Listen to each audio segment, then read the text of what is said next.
Nous sommes réunis ce jour pour inaugurer le complexe aquatique La Tréaumont. Cette cérémonie marque l'ultime étape d'un dossier ouvert il y a maintenant plus de 13 années. Dès la création de la communauté de communes Causses-Robert, les élus, bien qu'ayant décidé la prise en charge de la gestion des 2 ex-piscines municipales de Pavie et de Barentin, étaient convaincus que leur durée de vie serait limitée et qu'il faudrait très vite les remplacer.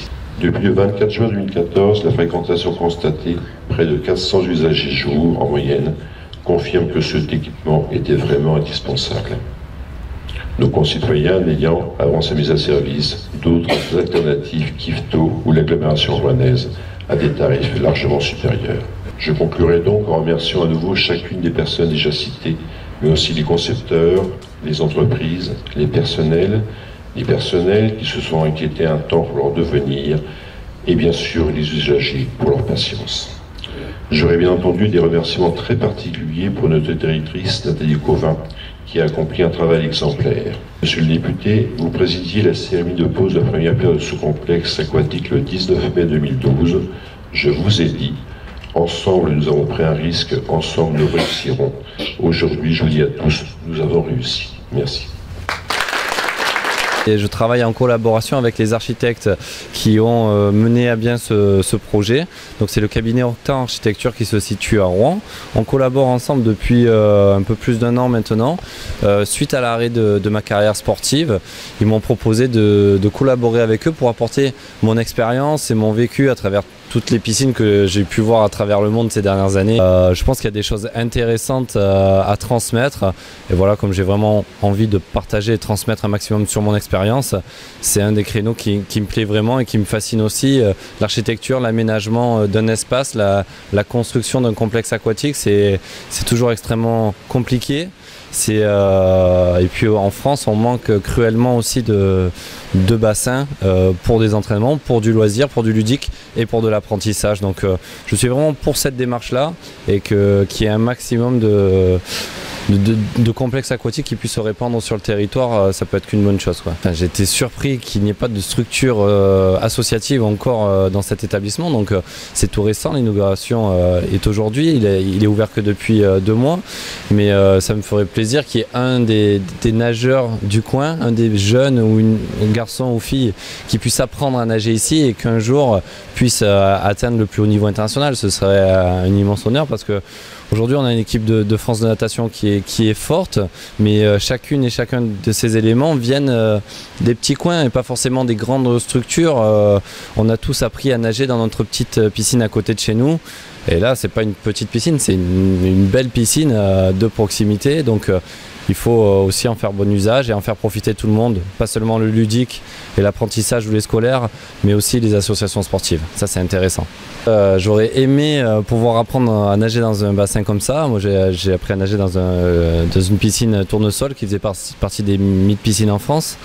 Voilà, c'est déjà une super structure pour commencer, pour s'amuser et puis ensuite pour s'entraîner. Donc voilà, qu'ils puissent profiter pleinement de cet établissement et dans un cadre qui est juste extraordinaire aussi parce que le cadre a vraiment été très très bien exploité, ça met en valeur, voilà, on surplombe la vallée, donc c'est quelque chose qui est très intéressant aussi, quoi. D'abord, on est une agence d'architecture implantée à Rouen et spécialisée dans toute la France et un peu à l'étranger en équipement nautique. Un équipement nautique est un projet très complexe, c'est pour ça qu'on dit complexe aquatique sans doute, dans lequel vous avez les 30% du budget environ qu'on ne voit pas ici, qui est constitué de machines qui traitent l'eau, qui traitent l'air et qu'il faut intégrer dans une architecture plaisante et chaleureuse puisque les gens sont en maillot de bain. On a essayé de faire un bâtiment qui s'adosse à toute cette zone bruyante pour ouvrir une façade vitrée au soleil et sur la vallée de Strobert qui est très belle.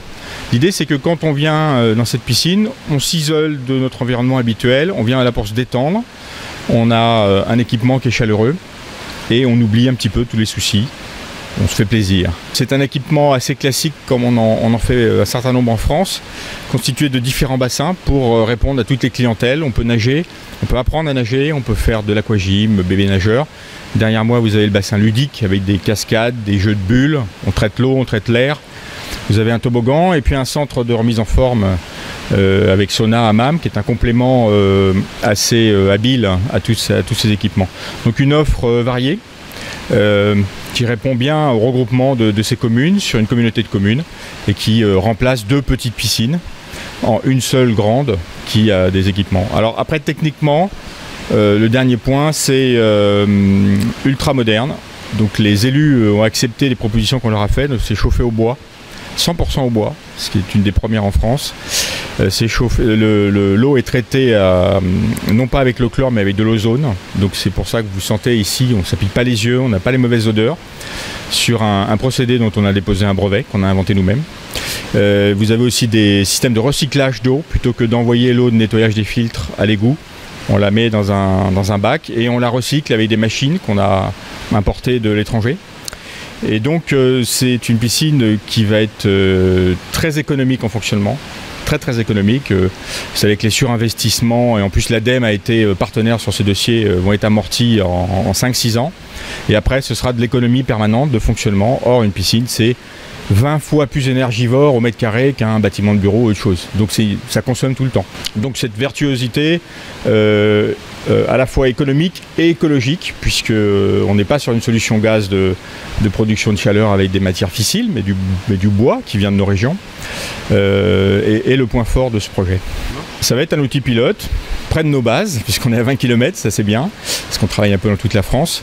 Oui, qu'on va faire visiter avec des technologies nouvelles et qu'on va surveiller de près pour affiner tous les réglages et pour que ça fonctionne bien. Mais d'ores et déjà, il y a eu beaucoup de monde en quelques mois de fréquentation, donc c'est positif.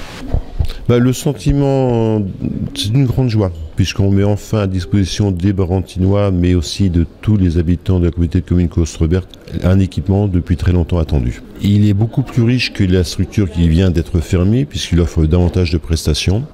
Et aussi, il s'inscrit dans une démarche bien plus écologique, parce qu'aujourd'hui, cet équipement consommera moins d'énergie que l'ancienne piscine, tout en offrant des capacités largement supérieures. Alors tout d'abord, c'est un succès au niveau de la fréquentation, puisque dès à présent, nous sommes à plus de 400 usagers jour, ce qui est un très beau chiffre. Sur la filière technique, c'est vrai que les choix sont pas de risque, avec le recours à la biomasse pour le chauffage, à la technique de l'assèchement de l'air pour économiser l'énergie. Pour l'instant, ça fonctionne, et l'avenir nous dira si c'était le bon choix. Nous sommes très optimistes.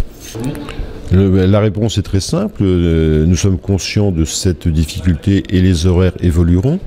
La difficulté, c'est que nous sommes en statut fonction publique territoriale, c'est que ce sont des fonctionnaires et que pour obtenir des créations de postes, il faut plusieurs mois. C'est-à-dire que nous allons recruter des agents qui travaillent dans d'autres collectivités qui vont obtenir leur mutation. Mais à mon sens, pour la fin de l'année, l'ouverture du dimanche sera acquise. Alors on parle également d'une ouverture éventuellement le midi. Tout à fait.